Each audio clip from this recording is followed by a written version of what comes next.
ದೆಹಲಿ ವಿಧಾನಸಭೆ ಚುನಾವಣೆಯಲ್ಲಿ ಯಮುನಾ ಯುದ್ಧ ನಡೀತಾ ಇದೆ. ಚುನಾವಣೆ ಸಮೀಪ ಬರ್ತಾ ಇದ್ದ ಹಾಗೆ ನಾಯಕರು ನದಿ ಕದನಕ್ಕೆ ಧುಮುಕಿದ್ದಾರೆ.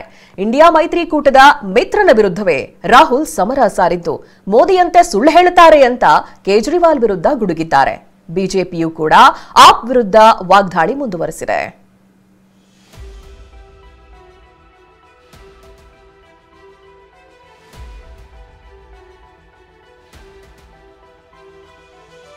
ದೆಹಲಿ ದಂಗಲ್ನಲ್ಲಿ ಯಮುನಾ ಟಾಕ್ ಫೈಟ್. ದೆಹಲಿ ವಿಧಾನಸಭಾ ಚುನಾವಣೆ ಕಾವು ತಾರಕಕ್ಕೇರಿದೆ. ಪ್ರಚಾರ ರ್ಯಾಲಿ ಹೀಗೆ ನಾಯಕರು ಕಾಲಿಗೆ ಚಕ್ರ ಕಟ್ಟಿಕೊಂಡು ಓಡಾಡ್ತಿದ್ದಾರೆ. ಬಿಜೆಪಿ ಆಡಳಿತದ ಹರಿಯಾಣ ಸರ್ಕಾರವೇ ಯಮುನಾ ನದಿಗೆ ವಿಷ ಹಾಕ್ತಿದೆ ಅಂತ ದೆಹಲಿ ಮಾಜಿ ಸಿಎಂ ಅರವಿಂದ್ ಕೇಜ್ರಿವಾಲ್ ಆಡ್ತಿರೋ ಮಾತು ಚುನಾವಣೆ ಹೊಸ್ತಿಲಲ್ಲಿರೋ ದೆಹಲಿ ಕೊತ ಕೊತ ಎನ್ನುವಂತೆ ಮಾಡಿದೆ. ಈ ಹೇಳಿಕೆ ಕೇಸರಿ ಕಲಿಗಳು ಮತ್ತು ಕಾಂಗ್ರೆಸ್ ನಾಯಕರ ಕಣ್ಣು ಕೆಂಪಗಾಗಿಸಿದೆ. भारतीय जनता पार्टी की हरियाणा की सरकार ने दिल्ली में यमुना से आने वाले पानी में जहर मिला के भेज दिया है. ಮೋದಿಯಂತೆ ಕೇಜ್ರಿವಾಲ್ ಸುಳ್ಳು ಹೇಳ್ತಾರೆ ಎಂದ ರಾಹುಲ್. ಯಮುನಾ ನದಿಯಲ್ಲಿ ಸ್ನಾನ ಮಾಡುವಂತೆ ಕೇಜ್ರಿಗೆ ಸವಾಲು. ರಾಹುಲ್ ಗಾಂಧಿ ದೆಹಲಿಯ ಯಮುನಾ ನದಿಯಲ್ಲಿ ಬೋಟಿಂಗ್ ಮಾಡಿದ್ದಾರೆ. ಸ್ಥಳೀಯ ನಿವಾಸಿಗಳು ಸಾಮಾಜಿಕ ಕಾರ್ಯಕರ್ತರ ಜೊತೆಗೆ ಸಂವಾದವನ್ನ ನಡೆಸಿದ್ರು. ಮೋದಿಯಂತೆ ಕೇಜ್ರಿವಾಲ್ ಕೂಡ ಸುಳ್ಳು ಹೇಳ್ತಾರೆ ಅಂತ ಗುಡುಗಿದ ರಾಹುಲ್ ಯಮುನಾ ನದಿಯಲ್ಲಿ ಸ್ನಾನ ಮಾಡುವಂತೆ ಸವಾಲು ಹಾಕಿದ್ದಾರೆ. वो केजरीवाल जी 5 साल पहले यमुना जी का पानी पीने की बात कर रहे थे. एक के बाद एक झूठ बोलते हैं. जैसे मोदी जी झूठ बोलते हैं वैसे केजरीवाल जी झूठ बोलते हैं. कोई फर्क नहीं है. ಯಮುನಾ ನೀರು ನಿಲ್ಲಿಸಿದ್ರೆ ಪ್ರವಾಹ ಆಗುತ್ತೆ ಎಂದ ಅಮಿತ್ ಶಾ.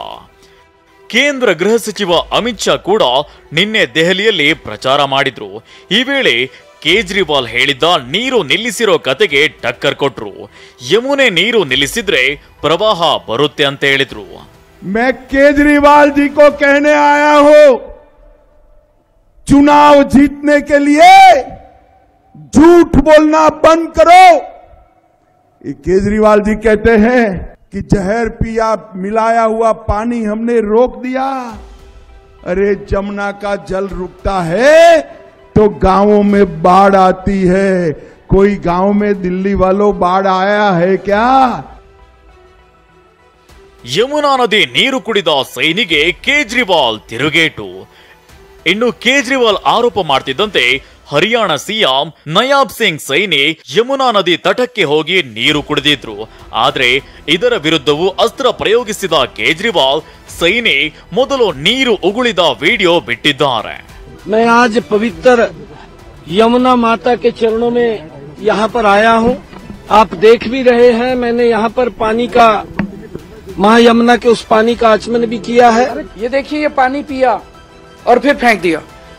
ये पानी में या तो इतनी ज्यादा बदबू थी या ये इतना गंदा पानी था जो जिस तरह से इन्होंने फेंका ऐसे लग रहा उल्टी आ गई इनको. ದೆಹಲಿಯಲ್ಲಿ ಯಮುನಾ ಯುದ್ಧ ಜೋರಾಗಿ ನಡೆಯುತ್ತಿರುವಾಗಲೇ ಸಿಎಂ ಅತಿಶಿ ಮತ್ತೊಂದು ಸ್ಫೋಟಕ ಆರೋಪವನ್ನ ಮಾಡಿದ್ದಾರೆ. ಹರೀಶ್, ಟಿವಿ9 ನವದೆಹಲಿ.